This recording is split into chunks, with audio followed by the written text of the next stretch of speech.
Okay. Bhaji గారు. చెప్పండి. Okay. ఇప్పుడు ఎందుకు అసలు కాంగ్రెస్ పార్టీ అసలు ఎక్కడ తన ఉనికిని చాటుకునే పరిస్థితి లేదు? అసలు ఎందుకు ఆ స్థితిలో ఉందనుకుంటున్నారు అసలు? ముందుగా మీకు అట్లాగే మన ప్యానల్ మిత్రులందరికీ నమస్కారం. ఇప్పుడు కాంగ్రెస్ పార్టీ ఈ ఎలక్షన్ లో అద్భుతాలు లేకపోతే మంచి రిజల్ట్స్ అయితే ఎక్స్పెక్ట్ చేయలేదు. ఏదైతే కొంత ఓటింగ్ పర్సంటేజ్ ని మెరుగుపరుచుకునే స్ట్రాటజీ తోటే మా అధినాయకత్వం వర్క్ చేసింది. యాక్చువల్ గా ఏంటంటే మరి కాంగ్రెస్ పార్టీ షీలా దీక్షిత్ గారి నాయకత్వంలో ఢిల్లీలో చాలా రిమార్కబుల్ అభివృద్ధి చేసిందండి. ఢిల్లీ అభివృద్ధిలో కీలకమైన పాత్ర కాంగ్రెస్ పార్టీదే. మరి 70 ఫ్లైఓవర్ బ్రిడ్జిలు నిర్మించిన ఘనత కాంగ్రెస్ హయాంలోనే జరిగింది. అట్లా కామన్వెల్త్ క్రీడలు కానివ్వండి, అట్లాగే మెట్రో స్టేషన్స్ ఆవిర్భావం కానివ్వండి కాంగ్రెస్ హయాంలోనే జరిగింది. అందులో అనుమానమే లేదు.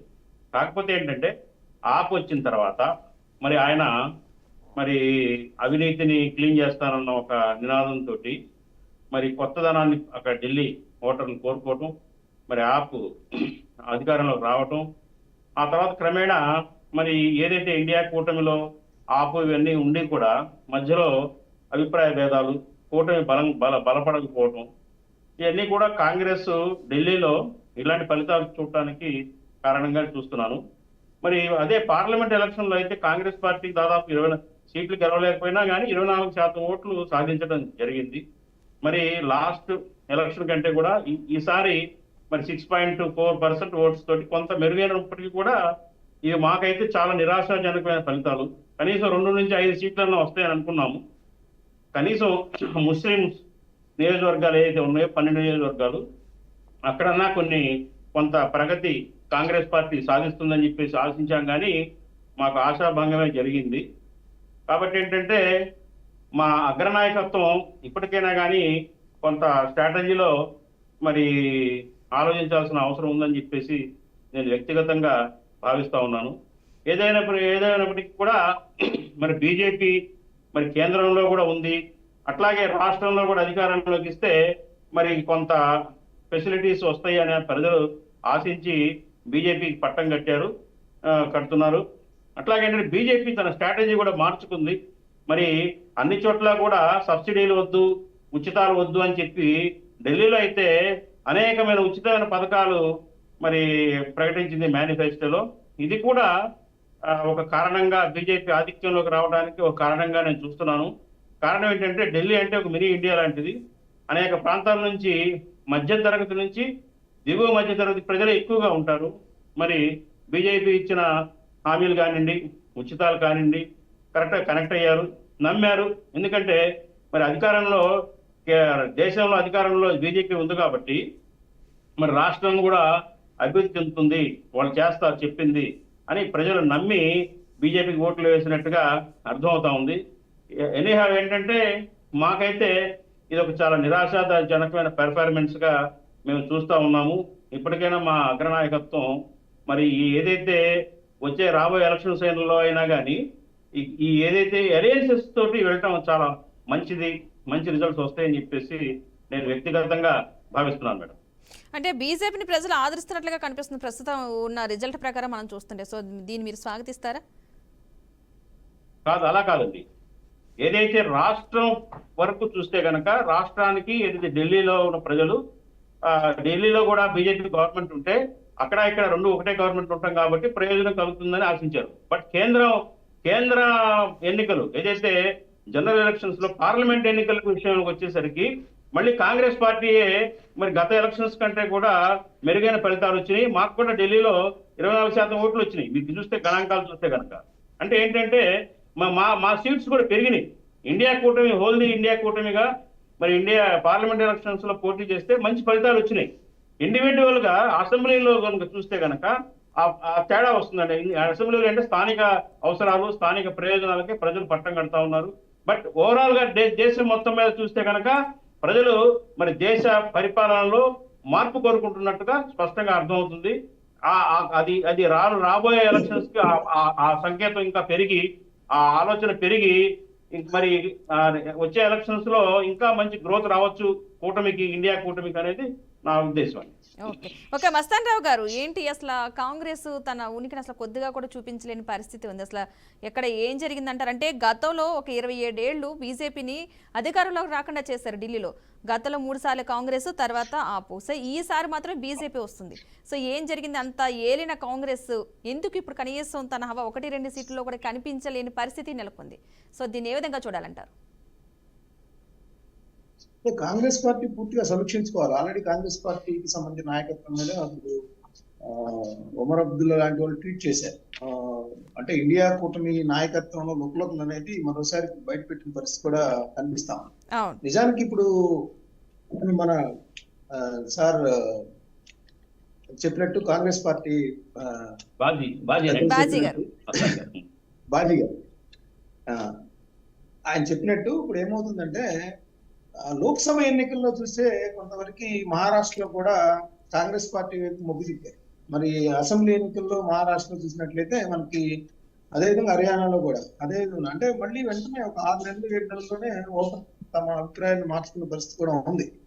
సో టోటల్ గా ఇప్పుడు చూసినట్టయితే 240 స్థానాల నుంచి మళ్ళీ ఎప్పుడైతే లోక్సభ ఎన్నికల్లో కొంత దెబ్బతిని 240 స్థానాలకు మాత్రమే పరిమితమైందో బీజేపీ, అప్పటి నుంచి మళ్ళీ పునఃసమీక్షించుకొని ఎక్కడెక్కడైతే దెబ్బతిన్నారో దాన్ని రిపేర్స్ చేసుకుంటా వెళ్తున్న పరిస్థితి కూడా మనం చూడొచ్చు. ఇక్కడ ఎస్పెషల్లీ ఏంటంటే ఇప్పుడు మనం ఇప్పటి వరకు ఓట్ షేరింగ్ అంతా చూస్తే కనుక కాంగ్రెస్ పార్టీ కనుక ఆమ్ ఆద్మీ పార్టీతో పొత్తు కుదుర్చుకొని ఉన్నట్లయితే కనుక ఖచ్చితంగా బీజేపీకి వేరే ఫలితాలు వచ్చిండే. కానీ వాళ్ళిద్దరి మధ్య ముఖ్యంగా కేజ్రీవాల్ గారు అంత ఆసక్తి కనపరచకపోవడం, అంటే ఆయన కాంగ్రెస్ పార్టీని అంత పరిగణలోకి తీసుకోవట్లేదు. యాక్చువల్ కాంగ్రెస్ పార్టీ ఏమో పెద్దలను పాత్ర పోషించాలనుకుంటుంది, కానీ ప్రస్తుతం ఉన్న పరిస్థితుల్లో కాంగ్రెస్ పార్టీకి జాతీయ స్థాయిలో ప్రభావం పడిపోయిన పరిస్థితుల్లో కాంగ్రెస్ పార్టీని దగ్గర తీసుకునేందుకు కానీ దాని నాయకత్వం కింద పనిచేసేందుకు కానీ ప్రాంతీయ పార్టీలు అంత ఆసక్తి కనబరచలేదు. పైగా ఇప్పుడు పశ్చిమ బెంగాల్ కానీ లేదంటే మనకి అఖిలేష్ యాదవ్ గారు కానీ ఉత్తరప్రదేశ్ లో అందరూ చూస్తే వాళ్లే ప్రధానమంత్రిగా ఉండాలనే కోరిక బలంగా కనిపిస్తాం. సో కాంగ్రెస్ పార్టీ అవన్నీ కూడా పునఃసమీక్షించుకొని వాస్తవ పరిస్థితులకు అనుగుణంగా పొత్తులు కుదుర్చుకోవడం కానీ లేకపోతే ఇగోని పక్కన పెడతాం. ఎందుకంటే కాంగ్రెస్ పార్టీ స్వతంత్రం సంపాదించిన తర్వాత జాతీయ స్థాయిలో కానీ ఢిల్లీలో కానీ అనేక రాష్ట్రాల్లో దశాబ్దాంతం కూడా పరిపాలించింది. సో ఒక్కసారిగా ప్రాంతీయ పార్టీల దగ్గరికి వెళ్ళి సీట్ల కోసం రావాల్సిన పరిస్థితి దాపురించింది. కానీ తప్పదు. కానీ అవి పునఃసమీక్షించుకొని ఆత్మ పరిశీలన చేసుకుంటే గానీ మళ్ళీ కాంగ్రెస్ పార్టీ కనీసం అక్కడ 0 స్థానాలు ఉండటం అనేది ఆ పార్టీకి తీరని దెబ్బ. ఎందుకంటే ఇండియా కూటమి బలపడిపోతుంది అని చెప్తూ ప్రతి చోట వెళ్తున్న పరిస్థితి. ప్రియాంక గాంధీ గారు కూడా రాజకీయ రంగంలోకి వచ్చారు. సో కాంగ్రెస్ పార్టీ బలం పుంజుకుంటుంది అని వాళ్ళు అనుకుంటున్న నేపథ్యంలో కాంగ్రెస్ పార్టీ కార్యకర్తలు కూడా దేశవ్యాప్తంగా కొంత వాళ్ళ ఆలోచన ధోరణి, లేదా సోనియా గాంధీ తర్వాత ప్రియాంక గాంధీలో ఇందిరాగాంధీని చూసుకుంటారనే అవన్నీ కూడా పటాపంచం చేస్తూ కేవలం 0 5 నుంచి 10 స్థానాలు లేదా ఉనికిని చాటుకుని కనీసం 4-5 స్థానాలు తెచ్చుకుంటే కొంతవరకు ఉండేది. ఇప్పుడు ఖచ్చితంగా ఇది రాహుల్ గాంధీ గారి నాయకత్వానికి కూడా ఇది ఒక సవాల్గా పరిగణించవచ్చు. కాంగ్రెస్ పార్టీ ఇది ఆ విధంగా దెబ్బతీయటంలో బీజేపీ సఫలీకృతమైందని కూడా చెప్పాలి. ఇంకోటి ఏంటంటే బీజేపీకి సంబంధించి మాకు ప్రధాన ప్రత్యర్థులు ఎవరూ లేరు దగ్గరలో, జాతీయ పార్టీకి సంబంధించి మేమే అంత బలంగా ఉన్నాము, దేశ ప్రజల ప్రయోజనాలను తాము మాత్రమే కాపాడగలము అనే ఒక ఇండికేషన్ ఏదైతే చెప్తా వస్తుందో ఇప్పుడు అది నిజం చేసుకున్నట్టుగా నాకైతే అనిపిస్తుంది. మరి ఇప్పుడు కనీసం ఈ యొక్క ఫలితాలతో అన్నా కూడా ఇండియా కూటమిలో ఉన్న వాళ్ళు గెలిపే ప్రాతిపదికగా పొత్తులు కుదుర్చుకుంటా కొంతవరకు ఓట్లు షేరింగ్ చేయకుండా, ఎందుకంటే ఇప్పుడు 47% బీజేపీకి వచ్చింది, కాంగ్రెస్ పార్టీకి ఉన్న 6%, అదేవిధంగా మన ఆమ్ ఆద్మీ పార్టీకి దాదాపు 42.5, అదే 48.5గా ఉంది. అంటే బీజేపీతో నెక్ అండ్ నెక్ గా వచ్చే పరిస్థితి ఉంది ఏది పొత్తు కుదుర్చుకొని ఉంటే కనుక. సో అప్పుడు ఫలితాలు తారుమారు అవుతాయి. ఇప్పుడు 28 స్థానాలు ఇంకో 7-8 స్థానాలు తెచ్చుకోవడం పెద్ద కష్టమయ్యే పని కాదు. కానీ అవన్నీ బీజేపీ కూడా ఒక పక్కన ఇండియా కూటమిలో ఉన్న పార్టీల మధ్య విభేదాలు సృష్టించడం, ఒక పక్కన ఆమ్ ఆద్మీ పార్టీని కేసులకు సంబంధించి ఉక్కిరిబిక్కిరి చేయడం, మరోవైపు ఉచిత పథకాలకు సంబంధించి ఆమ్ ఆద్మీ పార్టీతో పోటీ పడుతూ ప్రకటించడం, ఇవన్నీ కూడా వెరసి బీజేపీకి ఇప్పుడు విజయాన్ని చేకూర్చబోతున్నాయనేది మనకి అనిపిస్తుంది.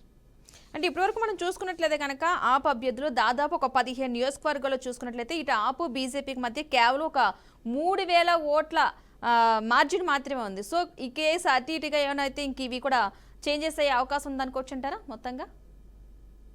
అంటే ఇక్కడ మనకు ప్రధానంగా ఏంటంటే 3000 2000 అనేది సమస్య కాదు. విషయం ఏంటంటే మొదటి నుంచి కూడా ట్రెండ్ అనేది బీజేపీకి అనుకూలంగా ఉంది. హర్యానాలో లాగా ఫలితాలు పూర్తిగా వచ్చేసరికి అటు ఇటు తారుమారు అవ్వచ్చు. ఎందుకంటే ఇక్కడ ఎన్నిస్తారు కానీ ఇక్కడ ఆమ్ ఆద్మీకి సంబంధించి మంత్రులు ఎవరైతే ఉన్నారో ఆ మంత్రులందరూ కూడా ఈయన ముఖ్యమంత్రి అభ్యర్థి ముఖ్యమంత్రిగా పనిచేస్తూ పోటీకి దిగిన అతీష్ గారితో సహా దాదాపు 8 మంది మంత్రులు వెనకబడి ఉన్నారు. నిజానికి ఆ 8 మంది మంత్రులు కనుక గెలవగలిగితే ఖచ్చితంగా ఆ మ్యాజిక్ ఫిగర్ 28, 36 వచ్చేసి. కానీ వాళ్ళందరూ వెనకబడి ఉన్నారు. మరి ఇప్పుడు ఆ 3000 అంటే ఉదయం నుంచి చూసినట్లయితే ఇప్పుడు అటు ఇటుగా ఇప్పుడు కేజ్రీవాల్ గారు మళ్ళీ వెనకబడ్డారు కొంత అనేది ఇప్పుడే మనకి అందుతున్న సమాచారం.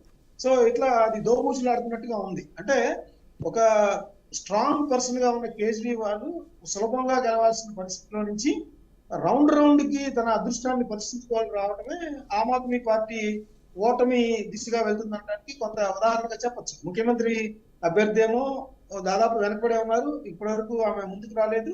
ఆ ప్రత్యర్థి విజయం వైపు దూసుకుపోతా ఉన్నారు. ఆ కేజ్రీవాల్ లాంటి వాళ్ళు, సిసోడియా లాంటి వాళ్ళు మొదట వెనకబడతాం, మధ్యలో కొంత లీడ్ కనపరచడం, మళ్ళీ కొంత ఓట్ షేరింగ్ తగ్గుతా వస్తా ఉండటం, ఇవన్నీ కూడా అంత స్ట్రాంగ్ గా బిలీవ్ చేయలేదు ఆమ్ ఆద్మీ పార్టీని ప్రజలు అనేది కూడా ఇక్కడ కనిపిస్తా ఉంది. బీజేపీ ఎత్తు కూడా ఫలించిందా, లేకపోతే ఇప్పుడు మీరు అన్నట్టు ఆ 3000 నుంచి దగ్గరికి రావడం అనేది కొంత అసంభవంగా కనిపిస్తా ఉంది. ఎందుకంటే ఉదయం నుంచి చూస్తే ఆ 50 సీట్లకు ఎప్పుడైతే వెళ్ళిందో ఫస్ట్ నుంచే నెక్ టు నెక్ ఉన్నట్టయితే కనుక మనం అలా భావించవచ్చు.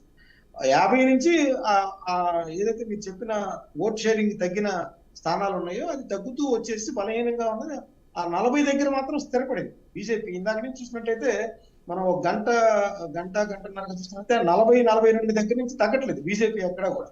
సో అది స్ట్రాంగ్నెస్ ని సూచిస్తున్నట్టుగా ఉంది. ఓట్ల లెక్కింపు పూర్తవుతున్నప్పటికీ కూడా రౌండ్ దగ్గర పడుతుంది, చివరి ఫలితాలు వస్తున్నాయి అన్నప్పుడు కూడా ఆ 40 దగ్గర మాత్రం వెరీ స్ట్రాంగ్ గా కనిపిస్తుంది బీజేపీ. సో దాన్ని బట్టి చూస్తే ఇప్పుడు ఆమ్ ఆద్మీ పార్టీకి సంబంధించి ఒక అద్భుతం జరిగితే తప్ప ఆమ్ ఆద్మీ పార్టీ ప్రభుత్వాన్ని ఏర్పాటు చేసే పరిస్థితి లేదని నేను